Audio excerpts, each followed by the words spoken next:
Good morning class. So now we are going to discuss the next topic. आप सबने book purchase कर लिया है? हाँ कर लिया होगा। अगर आपने नहीं किया है तो आप बुक परचेस कर लें, क्योंकि अब हम आगे से बुक की हेल्प से कंटिन्यू करेंगे। ठीक है, देखिए हमारे पास कुछ ओरल क्वेश्चन है जिसको हम ऐसे डिस्कस कर लेते हैं। पहला क्वेश्चन क्या है? A spoon is dipped in a cup of hot milk. ठीक है, एक कप है जिसमें हॉट मिल्क, गर्म मिल्क रखा हुआ है, उसमें एक चम्मच डाला गया है। Name the process by which the spoon absorbs heat from the milk. तो क्या होगा, कुछ देर के बाद स्पून गर्म हो जाएगा। ऐसा क्यों हुआ? वो जो पूरा मेथड है उसे क्या कहते हैं? तीन मेथड हमने पढ़ा था ना ट्रांसफर ऑफ हीट का। कौन था? Conduction, convection and radiation. जब दोनों कॉन्टैक्ट में हो और वहां से जो होते हैं मेटल्स में ट्रांसफर, उसे हम क्या कहते हैं? कंडक्शन। तो ये जो प्रोसेस है उसे क्या कहेंगे हम? कंडक्शन। सेकेंड देखिए क्या है? Mention a condition that must be satisfied for heat transfer by conduction. हाँ, कंडक्शन के थ्रू हीट ट्रांसफर होने के लिए दो कंडीशंस होती हैं, हमें कम से कम एक बताना है। पहला कंडीशन क्या होता है?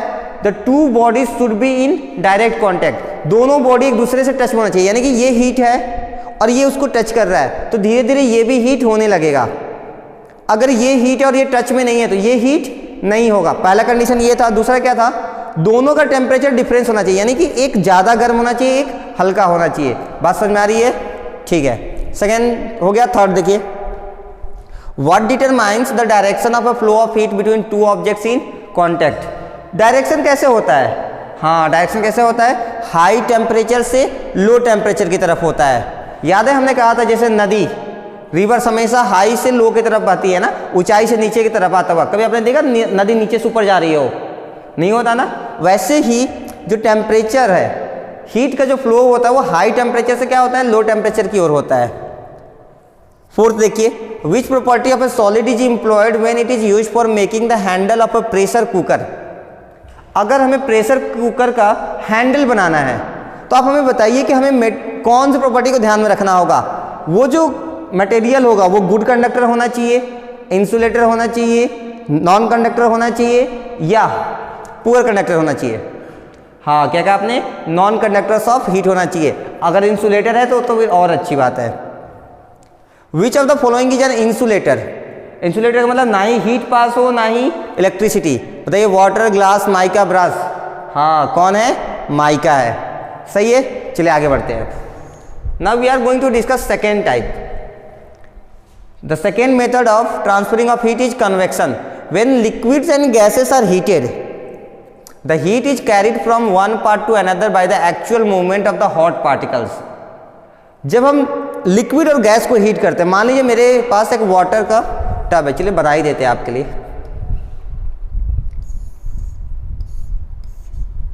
ठीक है, यहाँ से कुछ गैस निकल रही है और इसके ऊपर हमारा एक कंटेनर है, हम इसको ब्लू कलर का बताते हैं। ठीक है, और इसमें क्या है? पूरा वाटर फिल है। ठीक है, ये नीचे से गैस जल रही है, फ्लेम आ रहा है। ये जब हीट होता है तो आपने देखा थोड़ी देर बाद क्या होता है? यहाँ से एक छोटा छोटा बुलबुला निकलता बाहर आता है, थोड़ा थोड़ा आता है, फिर धीरे धीरे और गर्म करने पे ये तेजी से आने लगता है। होता है ना? एक्चुअली इसमें क्या होता है कि जो पार्टिकल्स एक दूसरे को पुश नहीं करते हैं, यहाँ का जो पार्टिकल होगा नीचे वाला का, वो सबसे पहले गर्म होगा और गर्म होकर ऊपर भाग जाएगा। जब वो ऊपर जाएगा तो उसकी जगह पे दूसरा आएगा जो ठंडा है, फिर वो गर्म होकर ऊपर जाएगा। यानी कि एक्चुअली में सारे पार्टिकल्स ही गर्म होंगे, वो पार्टिकल्स एनर्जी को ट्रांसफर नहीं करेंगे, वो खुद ब खुद क्या होते हैं? गर्म होते हैं। बात समझ में आ रही है? जिसमें पार्टिकल्स एनर्जी के ट्रांसफर करते थे वो कौन सा मेथड था? हाँ, कौन सा मेथड था? कंडक्शन। ये कौन सा मेथड है?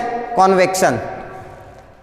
This movement of particles due to the temperature difference between different parts of the same substance is called convection. हाँ, ये जो पार्टिकल्स हैं जो गर्म हो रहे हैं, वो एक जगह दूसरी जगह जा रहे हैं, फिर ठंडा आ रहा है, फिर गर्म हो रहा है, इस पूरे प्रोसेस को हम क्या कहते हैं? कॉन्वेक्शन कहते हैं।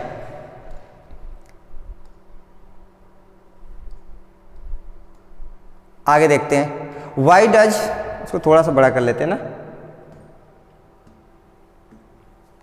देखिए अब दिख रहा होगा, दिखना चाहिए। अगर नहीं दिख रहा होगा तो आप अपनी बुक में भी देख सकते हैं। देखिए, why does water in the flask move in this fashion. ऐसा क्यों होता है कि वाटर बबल्स ऐसे मूव करते रहते हैं? देखिए, water near the bottom of the flask gets heated first. Diagram तो देना चाहिए था। देखिए, हाँ यहाँ दिया है ना। ये वाटर है, जब हम इसको हीट करते हैं तो धीरे धीरे बबल्स ऊपर जाती हैं। क्यों जाती हैं, ये देखिए यहाँ पर, water near the bottom of the flask gets heated first. जो एकदम नीचे है ना बॉटम लेयर में, वो सबसे पहले गर्म होंगी। Warm water is lighter than the surrounding cold water. और जो गर्म पानी होता है वो ठंडे पानी से हल्का होता है। अब आप हमें बताइए, हल्की चीज़ें ऊपर रहती हैं नीचे? हाँ, कहाँ जाती हैं? ऊपर। तो जैसे वो गर्म होकर हल्का हुआ, वो कहाँ चला जाएगा? ऊपर। और फिर ठंडी पानी नीचे आएगी, फिर वो भी गर्म होकर हल्का होगा, ऊपर जाएगा, फिर ठंडा नीचे आएगा, और ये पूरा प्रोसेस चलता रहता है। So it rises up. जो गर्म पानी वो कहाँ चला गया? ऊपर। The colder water from the surrounding moves down. जो आसपास के ठंडा पानी तो वो कहाँ जाएगा? अब नीचे। Gets heated and rises up. अब वो पानी भी गर्म होगा, ऊपर जाएगा।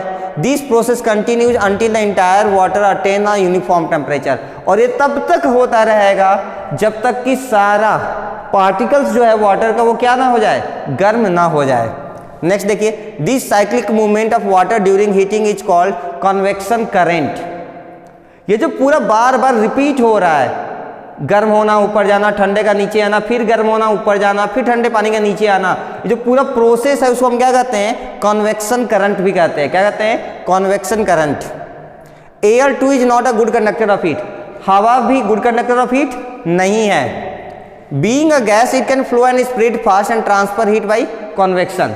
और जैसा हम हीट करते हैं तो एयर भी गर्म होके कहाँ जाने लगता है? ऊपर। फिर ऊपर जो ठंडी हवा होती है वो कहाँ आती है? नीचे। क्यों? क्योंकि गर्म हवा तो हल्की होती है और ठंडी हवा भारी होती है। आपने देखा है ठंडी के दिन में कभी लू चलता है? ठंडी के दिन में लू मतलब गर्म हवाएं, कभी देखा आपने इतना तेज चलता हो? नहीं ना। क्यों नहीं चलता? सोचा कभी आपने? यही रीजन है, ठंडी के दिनों में तो वो गर्म होता ही नहीं है। अब गर्मी के दिन में क्या होता है? नीचे की जो सरफेस होती है बहुत तेज गर्म हो जाती है। किसकी वजह से? धूप की वजह से। अब जब धूप गर्म होगी ज़्यादा तो उसके ऊपर जो एयर है वो भी गर्म होगा। गर्म होकर वो क्या बनता है? हल्का हो जाता है, और हल्का होकर ऊपर उड़ जाएगा। फिर ऊपर जो ठंडी हवा होती है वो नीचे आएगी, फिर ये गर्म होकर ऊपर जाएंगी, और इससे क्या होता है? विंड हमेशा फ्लो करता रहता है और काफ़ी फास्ट होने लगता है। कब?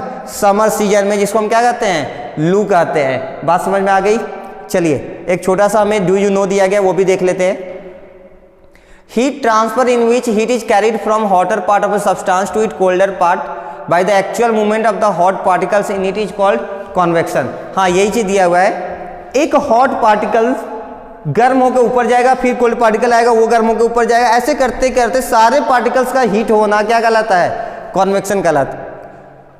Second, only liquids and gases transfer heat bye convection. ऐसा काम सिर्फ और सिर्फ लिक्विड और गैस में होता है।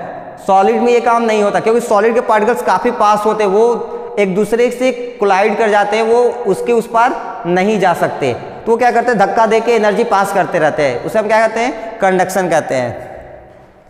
Solids can not transfer heat bye convection because in solid the constituent particles can not leave their position. क्योंकि सॉलिड पार्टिकल्स के बीच में इतना गैप नहीं होता कि वो ऊपर चला जाए। अब मान लीजिए हम यहाँ हैं, हमें वहाँ जाना है, यहाँ गैप है तो हम चले जाएंगे। अब मान लीजिए यहाँ बोर्ड है और हमें उस पार जाना है, क्या हम जा सकते हैं? नहीं जा सकते ना। रीजन यहाँ स्पेस नहीं है उधर जाने के लिए।